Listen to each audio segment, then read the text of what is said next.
Hello, everybody. Welcome to the Brain Food Show podcast, also live streamed on YouTube. If you want to grab this, if you're listening to this live on YouTube and you want to go get the podcast version of this, please do that. Also, think about reviewing this show on Apple Podcasts or wherever you get your podcasts. That would be awesome. I'm Simon. Join with me today, David. How you doing, man? I've just been on holiday, by the way. I'm feeling super rested and peppy. It was good. It was really nice. Like, it was a bit late in the year, so some days were a bit rainy, but it was nice. Just in Italy for a week, which was that's nice, rather lovely. Well, it's interesting. I was having a chat with an American friend of mine. He's like, "Oh, you're going to Italy? That's super nice." I'm like, "Yeah, it's a drive for me, isn't it? It's not, it's not that far." Yeah. Yeah. It was like an 8-hour drive, 9-hour drive down. So just to the north of Italy, which was lovely. How was your week? Busy, I imagine. Yeah. Some of us got to work around here. I need like at least a week a year to recharge, I guess. So leave us a review, Apple Podcasts, wherever you get your podcasts. We are having a review contest. When we get to 1,000 reviews on American Apple Podcasts, we're going to go through all of the podcast review sites and pick someone at random to win a $1,000 Amazon gift card. That is not a small amount of money. And you got a 1 in 1,000 chance, right? Roughly. I mean, a little bit less because we'll be getting the reviews from all the websites. Yeah. But that's pretty good odds. I mean, don't count on it.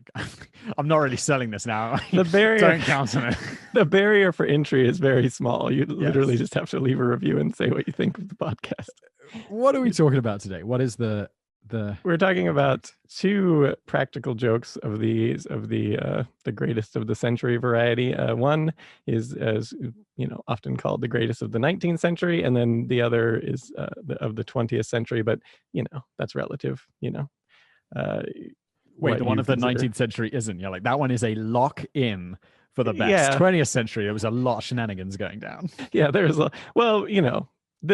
both really good. That's the point. Yeah. 20th century, the most violent century, and also the one with the best practical jokes. Yeah. All right. Should we start with? I looked over the script for today. That quick fact, because normally, for those who aren't familiar, normally we'll do like quick fact, word from our sponsors, main content. Dude, this quick fact is like half the episode. Yeah, I mean, it seemed like a good way to split it up in this case. I like it. All right. Entertain me. Quick fact. All right. So, sorry, I'm way overexcited today. I'm like, it's Monday morning. I'm keen to be back at work. Yeah. So the year is 1809. It's November 27th, and future famed English author Theodore Hook, he's only 22 years old right now, so he's not actually famous yet. He's just a well-to-do young man, and also a future famed architect and writer, 23-year-old Samuel Beasley. So they're just a couple friends, They're quite wealthy, got nothing better to do with their time. And they're walking along one day and they see 54 Berner Street, London. And I'm jumping ahead a little bit. So they're walking along 54 Berner Street, London, and they look and they're just like, all right, here's a bet we're going to do. So Hook turns to Beasley and he says, I will make that house the most talked about house in all of London within a week. And that is essentially, and so the news accounts, so whose house is this? So the news accounts of the day, for instance, the Edinburgh Annual Register notes it's one Mrs. Tottenham, a lady of fortune is how they describe her. She's also a widow. Other accounts say she was a widow of some sort. So I feel like lady of fortune is a very 19th century thing. No one would be described as a man of fortune today. Like Jeff Bezos, man of fortune. Yeah, it was a wealthy part of town, which is key to the events that would come to pass here. So where was it? Did you say it was November 27th, 1809? Yeah, and so on the morning of question, it's 5 a.m. They're across the street now in a little house across the street because they want to watch the fun. So first thing happens is a chimney sweep arrives at 54 Berner Street, and knocks, and the maid answers and it's like, no, we didn't request a chimney sweep. And then shortly thereafter, just a few minutes later, 12 more chimney sweeps arrive, and they too are turned away. And then next up comes a coal delivery, like a whole wagon load of coal showing up, and they too is like, nope, we didn't ask for that. It's like the 12 days of Christmas. Yeah, thanks anyway. So they get turned away, and then shortly after that, a cartload of furniture arrives, and they too get turned away, and then a coffin for Mrs. Tottenham arrives, and they get turned away. And then several cake makers arrive with giant wedding cakes, and they also were not ordered. And then several other chefs they ordered 2,500 raspberry tarts is what they brought. Good combined Lord. Between them. And they also get turned away. And following this, it's just doctors, lawyers, gardeners, fishmongers, dentists, grocers, priests, couch makers, carpet manufacturers, wig makers, coach makers, curiosity dealers, opticians, brewers, and shoemakers, among many, many others, come calling at her door that morning, bringing large orders of their various wares or, services to attend to Mrs. Tottenham. And of course, she didn't order any of them. And then the dignitaries start arriving, including the Governor of the Bank of England, the Duke of York, the Archbishop of Canterbury, the Mayor of London, Lord Chief Justice, several cabinet ministers, and the Chairman of the East India Company. Good Lord. It seems that it's only missing the Queen, or the King, I suppose, back then. Yeah, and so by midday, of course, this is causing quite the traffic jam. The roads all around that area are quite stacked with carts and all this sort of things. And then, of course, this brings gawkers to come look like what's going on here. And so it's just crowding. And so we have a little note from this describing it in the Edinburgh Annual Register account. Such crowds collected at length as to render the street impassable. Wagons laden with coal from the Paddington wharfs, upholsterers' goods in cartloads, organs, pianofortes, linen, jewelry, and every other description of furniture was lodged as near as possible to the door of number 54 with anxious tradespeople and a laughing mob. I would not leave my stuff there. I want to get paid first. Yeah, well, and that's part of the problem too. Nobody's getting paid, and they're all bringing their wares, and so they're quite upset about it. And then so on the note of the pianos, it turns out it was a full dozen pianofortes were attempted to be delivered there to Mrs. Tottenham's house that day. And then, of course, at this point, there's quite the ruckus going on. So the police get called to try to impose some order on everything. And again, the Edinburgh account here says the first thing witnessed by the officers was 6 stout men bearing an organ, surrounding by wine porters with permits, barbers with wigs, mantou makers. I don't know what a mantou is, but anyway, with band boxes. I don't know what that is either. Some sort of, I don't know. Could be anything with this list of stuff. Bandboxes, opticians, and the various articles of trade, and such was the pressure of tradespeople who had been duped that at 4 o'clock all was still in confusion. Every officer that could be mustered was enlisted to disperse the people, and they were placed in the corner of Berner Street to prevent tradespeople from advancing towards the house with goods. I looked it up while I was reading that. Really? Just because, that's the sort of skill levels that I bring to this podcast. It's some sort of Chinese bun. Unless that seems really unlikely for 19th century. That's weird. Is this in Edinburgh? Yeah, this is in Edinburgh. Right? No, this is in London. That was the Edinburgh account. So this was reported all over the country and Scotland and everywhere. It was quite a thing. There was even a couple of years later, there was like plays based on the thing that were made and stuff in London. So all the while, Hook and Beasley are just sitting across the way, just enjoying the show, And so how and why they're how did he do this? So first. As to the why, I kind of alluded to it at the beginning, but in 1843 edition of the Quarterly Review, we get revealed by J.G. Lockhart. So he noted that the two were just walking down the street, and Hook turned to Beasley, stating, "I'll lay you a guinea that in 1 week that nice modest dwelling shall be the most famous in all London." Yeah, and so this Hook used to do stuff like this all the time, but like lesser scale. So one of the things he used to like to do is to bet his friends. Like they'd just be walking along, and he'd point at a house and be like, "I bet you I can get invited to dinner at that house right now." And then he would just like go up and just random house, knock on the door, and then try to talk his way into getting invited to dinner. As much as this sucks for all of the people who deliver the pianos, and all the food's going to go off. So that's probably worse. The piano guys can at least get the pianos back. Yeah, I mean, as much as this kind of sucks for them, Hook does sound like a bit of a legend. Right? He's only 22 at this time. So this brings us to how did he actually do it? So apparently he enlisted the aid of a couple friends, and according to his biographer R.H. Dalton Barham in 1849, he notes that there was apparently a Mr. H, which is speculated to be Hook's close friend Henry Higginson, and then a Mrs. Blank. It's not listed, but it just noted as a celebrated actress at the time, but not anymore is known which one. But so they get together and they write 4,000 letters to then they send out to the various entities around London. So most of these letters, been lost. Nobody knows what they said, but there are a few examples that got turned into newspapers and stuff that were then reported. So here's a couple. Mrs. Tottenham requests Mr. Blank will call upon her at 2 tomorrow as she wishes to consult him about the sale of an estate, 54 Berner Street, Monday. Another reads, Mrs. Tottenham requests that a post-chase, I'm not sure on the pronunciation on that one, and 4 may be at her house at 2 tomorrow to convey her to the first stage towards Bath, 54 Berner Street, Monday. Oh, so some sort of transport. Yeah. Mrs. Tottenham begs the Honourable Mr. Blank will be good enough to give her a call at 2 tomorrow as Mrs. T is desirous of speaking to him on business of importance, 54 Berner Street, Monday. So yeah, and so then as with regards to some of the letters to like the mayor of London and stuff, so what did they say to them? So pretty much all of these letters are lost, but we do have some account, like for instance, the again in the Edinburgh Annual Register kind of notes the mayor's account of what happened here. Says, about this time, the Lord Mayor arrived in his carriage, but his lordship's stay was short. As he was driven to Marlborough Street Police Office, at the office, his lordship informed the sitting magistrate that he had received a note purporting to have come from Mrs. T, which stated that she had been summoned to appear before him, but that she was confined to her room by sickness, and requested his lordship would do her the favor to call on her. This is insanely elaborate. There's 4,000.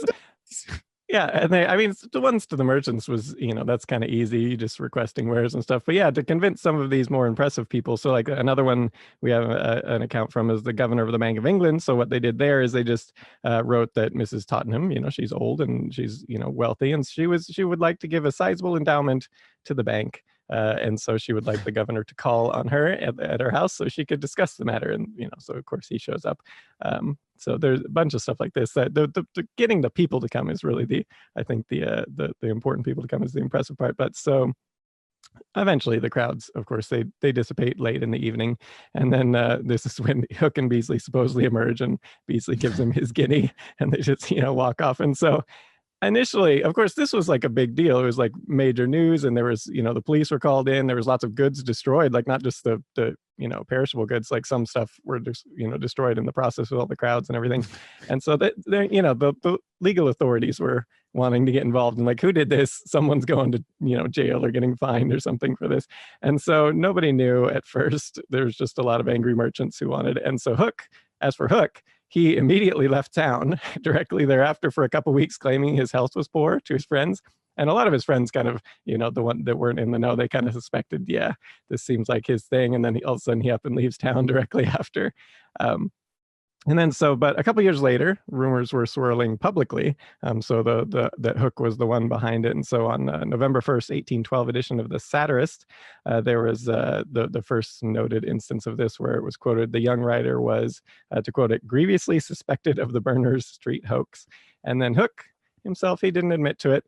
For a couple decades later until 1835, in which he has this book that he wrote called The Gilbert Gurney, which is sort of semi-autobiographical, where he has actually, he kind of declares this with one of the characters stating, there's nothing like fun. What else made the effect in Berner Street? I am the man. I did it. Sent a Lord Mayor in state to release impressed seamen, philosophers, and sages to look at children with 2 heads apiece, pianofortes by dozen, and coal wagons by scores, 2,500 raspberry tarts from 100 pastry cooks, a squad of surgeons, a battalion of physicians, a legion of apothecaries, lovers to see sweethearts, ladies to find lovers, upholsterers to furnish houses, and architects to build them. Gigs, dog carts, and glass coaches, enough to convey half the freeholders of Middlesex to Brentford.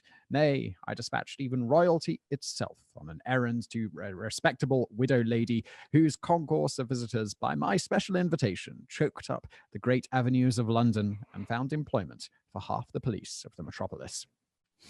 And so once he actually came out that he was the guy who did it, he actually, I assume, like, so much time had passed, nobody cared anymore. He didn't, and he was famous at the time, so he didn't get in trouble at this point. And now there was afterwards. So there was several other people who tried to do similar things, never quite achieving the same scale. And before that, this had been like a prank that some people would do, but you just do it like on a small scale. You might just like order a piano or something, and it's like, oh, piano's at the door, and that's funny. But he just like took it to sending out these 4,000 letters to sort of like turn it up to 11 there for the hoax. And and so that's this first 19th century practical joke that's quite funny. And before we get into that, everybody, I want to give a quick plug to today's fantastic sponsor, Blinkist. The first 100 people who go over to Blinkist.com/The Brain Food Show are gonna get to try Blinkist for free. And if you do want to get full membership, our link, Blinkist.com/The Brain Food Show, is going to get you 25% off. So what exactly is Blinkist? Well, Blinkist is great for busy people like me. I'm a pretty busy person, even though I was on holiday last week. Generally, I'm pretty busy. I have a pretty busy schedule. While on holiday, I was reading a book called Sapiens by a chap called... Sorry about the pronunciation on his name. Yuval Noah Harari, maybe. It's a great book. It's a super famous book. You've probably heard of it. It's really good. Now, normally, I don't have time to read like full books. I listen to audiobooks occasionally.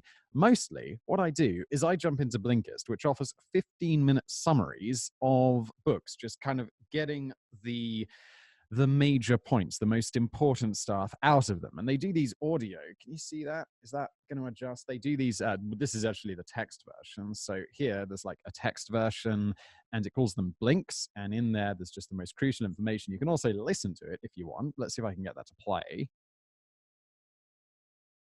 Yuval Noah Harari. It even pronounces his name for me.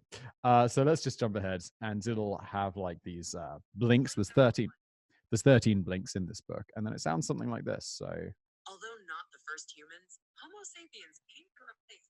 Basically, it's all the key information from that book. I've read a lot of books, and I feel a problem with me is I often forget what was in them. So I find basically Blinkist is all the notes you wish you had from every book that you read. It's all the best key insights. It's really great. First 100 people get to try it for free, and we'll get 25% off the full membership at Blinkist.com/The Brain Food Show.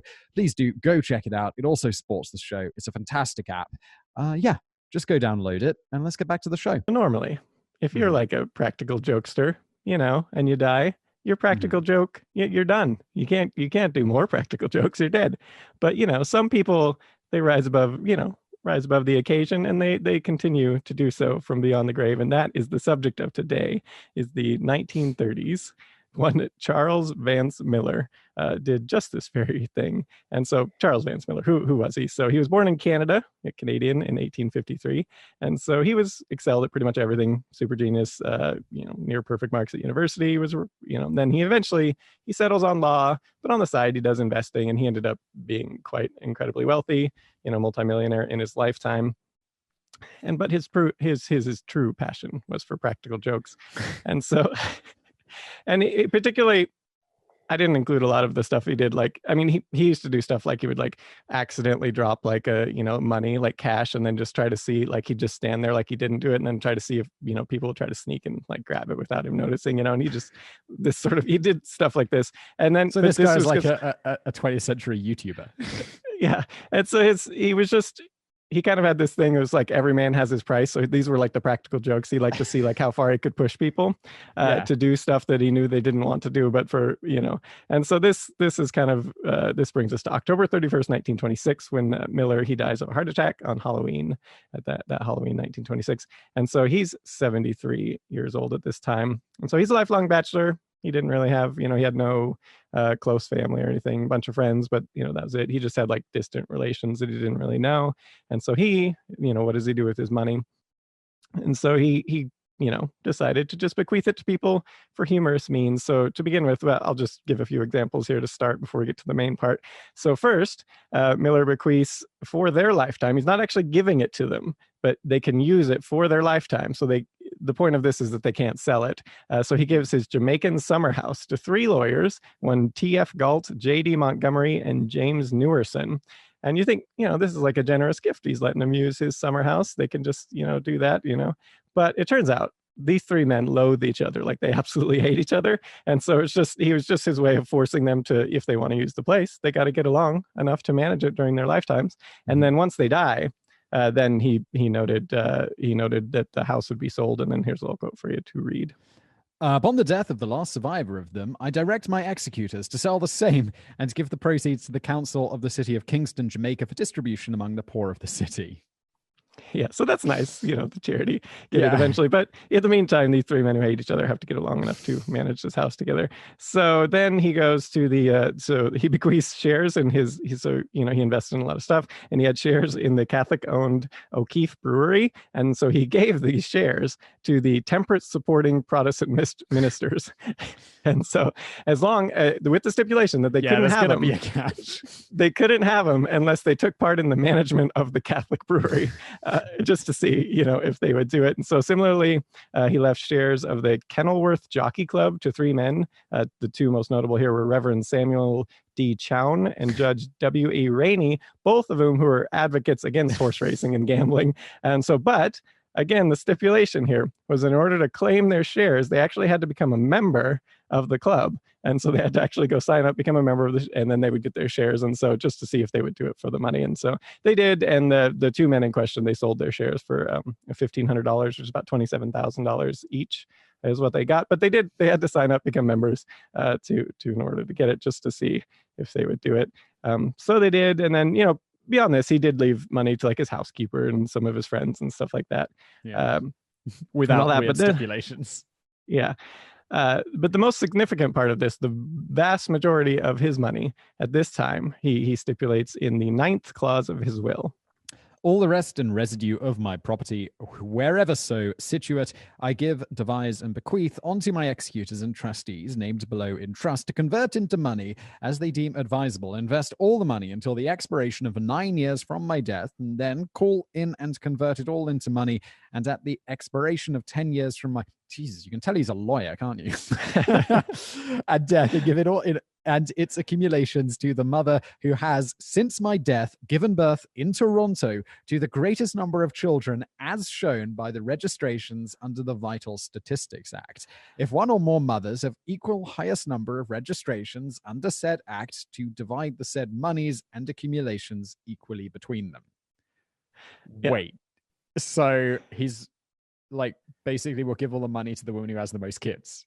Yeah, in that span, who can pop out the most babies in this span, and you get a lot of money, and we'll get into how much shortly. But you say like he wrote it like a lawyer, but this was important because he knew that this would be challenged. Like his distant relations down. His distant relations are going to come out of the woodworks. He was wealthy, and they're going to want the money, and so they did challenge the will. Not only that, the Canadian government challenged the will to try to get the money donated to, I think it was the University of Toronto, and it went all the way to the Canadian like Supreme Court or whatever, where they had to rule on this, and so he locked it down. And again, his actually the person, the executor of his will, which was a fellow lawyer friend of his, actually thought it was a joke when he first found it, so he quipped on that. Apologies, was just looking for the quote in the notes. Live show hang-ups. I found some writing in the form of a will, but it's not a will, it's a joke. We're searching for the actual will now. But it wasn't a joke. No, that was the will, wasn't it? Yeah. That was the real will. And so, yeah, so he, he's a lawyer, so he knew how to lock it down to make sure that it couldn't be, that it would actually be followed through on all this stuff. And so one of the things, he actually opened it with the line, "This will is necessarily uncommon and capricious because I have no dependents or near relations, and no duty rests upon me to leave any property at my death, and what I do leave is proof of my folly in gathering and retaining more than I require in my lifetime."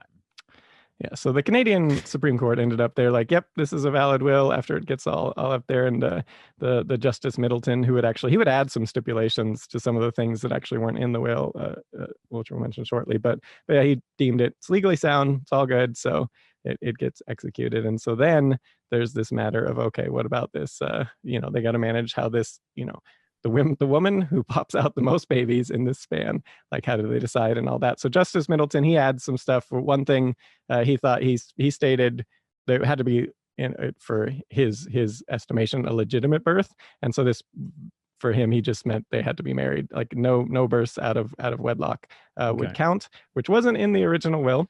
And also he said that it had to be, couldn't stillbirths and miscarriages didn't count for whatever reason he wanted that. I don't know. So Justice Middleton, he, on all of this, he had the following to say. I'm kind of, just before you get into it, I'm kind of surprised that he does this, because the guy was really, really specific. Yeah, he did. Yeah, he was. So, I mean, he didn't, and we'll get into why he probably did this. And so, yeah, he wouldn't have cared about like the stipulations. And actually, I think he would have disagreed with these stipulations being added in the first place. So, yeah. But yeah. Anyway, he said, the justice, that is, he said, I think that a child is live-born when it proceeds entirely from the mother and becomes a separate living person. This is generally evidenced by the child establishing an independent blood circulation and its ability to breathe. A child born dead is not, in truth, a child. It was that which might have been a child. One cannot but recall the utterances of the witches in Macbeth, who assured Macbeth that he need fear none of women born, and Macbeth's disappointment when he found that they lied to the sense while keeping promise to the ear, and he faced Macduff, who was from his mother's womb untimely ripped. Yeah, so these stipulations in place, there was, this news accounts are around, and so at first, this isn't big news, but then it got bolstered with the Canadian government actually tried to nullify the will, as mentioned, to give it to the University of Toronto. They wanted to give the sum, but then then it started to be like a major story as the decade passed, where it was coming to the point where it was going to be paid out. And so newspapers were actually reporting on women, like, the women who were kind of the leading contenders at the time, like almost like it was a sporting event kind of thing. And there was a spree of pregnancies leading up to that, the end point with some of these women who were close. And it was called, they called it the Great Stork Race. So it wasn't actually all like for some of these women, like this was the Great Depression, right? And so for some of them, this was like, the way to support their families. Like if they get, like if you're already near the thing, if you could just pop out like one more baby, you could maybe win this huge prize. Yeah, but you're already, if you don't win, you're really screwed. Yeah. Oh, I suppose this was also a time where children were more of an economic input than a burden. Yeah. Right. Well, maybe not. Maybe not in the city. Yeah. But yeah, so not good for most people.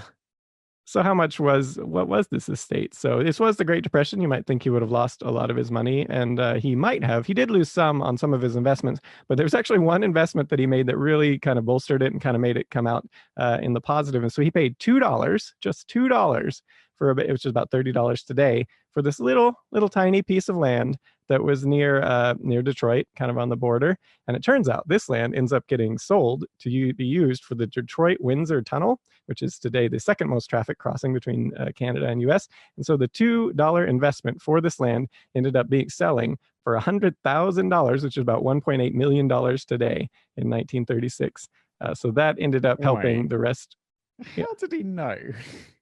I mean, he didn't. He just bought this land. I mean, maybe. Hang on. If I buy a tiny piece of land in this really obscure location, and a few years later, it becomes the main crossing point between two countries, whoever looks into that insider trading stuff is going to be looking into me. Well, but he was dead at the time it was sold. So like, it had been. Well, yeah, right, so. But he might have heard from some guy on the inside, like, yeah, we're thinking about building a tunnel there. Before he died or something. Future. Yeah, that seems a little bit suspicious. It does. Either way. So his entire estate, what was left after the other stuff got divvied out, was about $750,000, even despite the Great Depression. And so, and that's about $13.2 million today, which was due to be liquidated and handed out to the woman who had given birth to the most babies. So who actually won the remains. So it turns out there was 24 women initially claimed that to have it, and only of these ones, 8 were initially deemed eligible. The rest were dismissed because of the judge's stipulations, which were not in the original. So then finally, 4 of them were ultimately agreed to have fulfilled all the stipulations of everything that had been added, and once all the background stuff was looked into, and yeah, the women were Annie Smith, Kathleen Nagel, Lucy Timlick, and Isabel McLean. And so all of whom had given birth to 9 children in 10 years. Yeah. Dude. So there was so they each got $125,000, so about $2.2 million today, and the rest, there was 2 other women, Pauline Clark and Lillian Kenny, and so they were deemed ineligible. Because Clark had given birth to 5 of the 10 children, technically out of wedlock, but she actually lived with the guy. She just never bothered to get divorced to the guy she was with before, that she had the other 5. So she just went and lived with this new guy. And so had she gotten divorced and they got remarried, and it could have been different husbands, but as long as they were married, it was okay. Yeah, but because she didn't, and because the judge had added this stipulation, the important here is she had 10 children, not 9. She would have beaten all of these other women, and she would have gotten the full prize for herself, the 13.2 million, the total. And that sucks, but she knew about the stipulation. Yeah. But because she was the stipulation, she was kind of disqualified, but she did have an argument. Like, she could bring a law case against this, because look, it's not in the will. It doesn't say these stipulations. That's something the judge added later. So she could actually have a good case to then, sue. Where's she going to take it to? Wasn't the justice the Supreme Court who decided the stipulation? Well, I think the judge decided the stipulation. The Supreme Court just decided that the will was legitimate, right? So they added. So she had a case. But they ended up settling with her to $12,500, which is $220,000 a day, if she would just agree not to pursue the matter.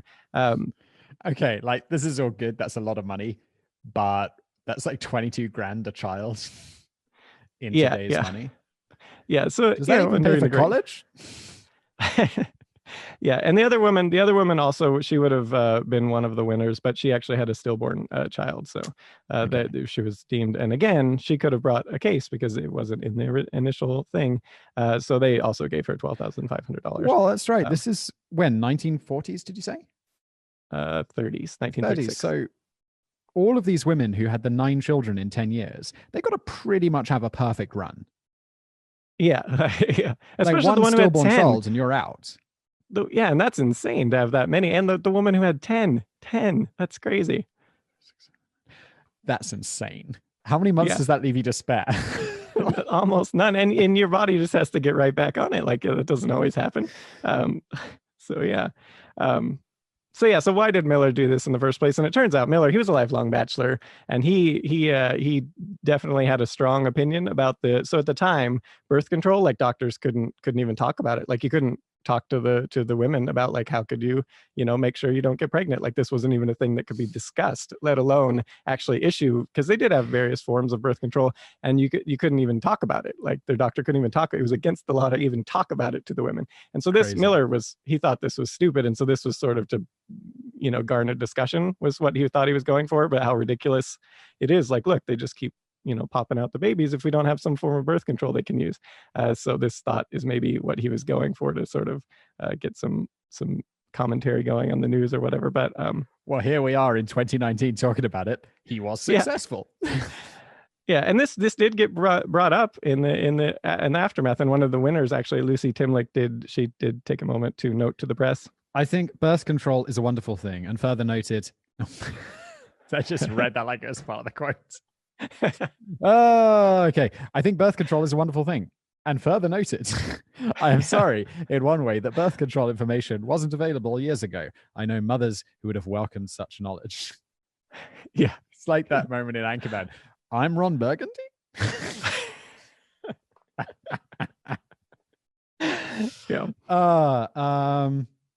Yeah. No. That conversation continues all these years later. Yeah. Yeah, and that is the episode today. I was going to include, there was some funny stuff about, so there's other Beyond the Grave, I'll just say real briefly. So one of them, this guy, I mean, it's not funny, it's like awful, but I think it was Germany. In Germany. Oh God, how bad's it going to be? No, it's bad. So he has his will. In his will, he states that he wants his coffin put in this upper floor room in his house, right? And he wants his, the funeral, they want everyone gather, celebrate my life. And it turns out he had weakened the floorboards in that room so that when the crowd gathered there, it would collapse. And it killed many of the people who came to his funeral. Presumably, he hated his family or friends or whatever. But yeah, so that was a thing. Little practical joke. Yeah, from the Beyond the Grave. And then there was another one. I wish I would have written this one down. The name of the guy, but he basically stipulated in his will, I believe, his wife couldn't inherit the money. He was a poet. She couldn't inherit the money until she got married again. And he had the quote was because I want at least someone to be sorry I died. That's depressing. Well, so the guy who marries his wife is sorry he died. Yeah. Oh man. These are very morbid. They are. There was a bunch of them like that, but yeah, again, a lot of them were kind of morbid. So I was like, whatever, we'll stop there for the day. That's a short episode today, but yeah, I liked it. I like practical jokes in general. Mm-hmm. I used to, I once convinced my sister that she'd won the lottery, which was probably more of a mean practical joke than I intended it to be. I feel a bit embarrassed about this these days. It was like, I thought it was really clever as like a 13, 14-year-old tricking my sister who's a couple of years younger than me. I printed a letter because I think we'd just got like a color printer at home. So it was like inkjet printing was it wasn't, like today, completely ubiquitous. So I printed one, I put the National Lottery's letterhead on there.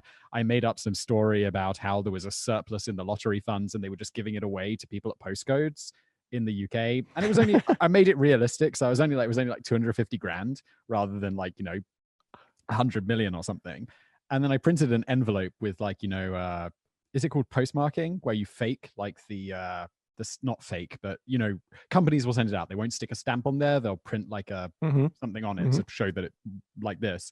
So I printed this onto the envelope. I printed the logo on it and I put it in with the day's mail. And then at breakfast, I was talking about how I read in the paper that the lottery was giving away like prizes because they had this is like quite an elaborate. Yeah, it was really elaborate and it was really mean. And I felt bad about it now. Yeah, she got excited. Then my parents got excited because I realized it was a bit too good, and then I had to tell them that it wasn't real. And there was a check in there and everything, like a fake check that I printed out.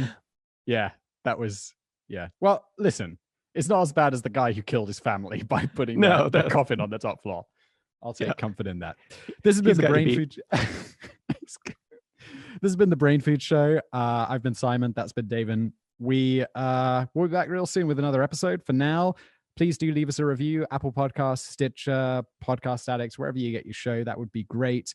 When we get to 1,000 reviews on Apple Podcasts, we're going to go through and pick a winner of a $1,000 Amazon gift card to celebrate that milestone. So please do that. Obviously, you're not listening to this podcast, or maybe you are. It depends if you're watching this live or not, or getting it later. Either way, grab the podcast if you like. It's an easier way to consume this show. And if you're watching the live version, it's certainly a bit tidier. Like the little mistakes where I read the quotes wrong, we slice all that out so it's neat and tidy. Anything you want to add before we wrap it up today? Yeah, brainfood.fm is where people can go if they want to go check out the podcast and all the links. Dude, I never plugged the website. And we've got such a good domain, which we paid a bunch of money for. A lot of money for. Should occasionally mention that. One of our investments. Thank you, everybody, for listening. We'll be back real soon.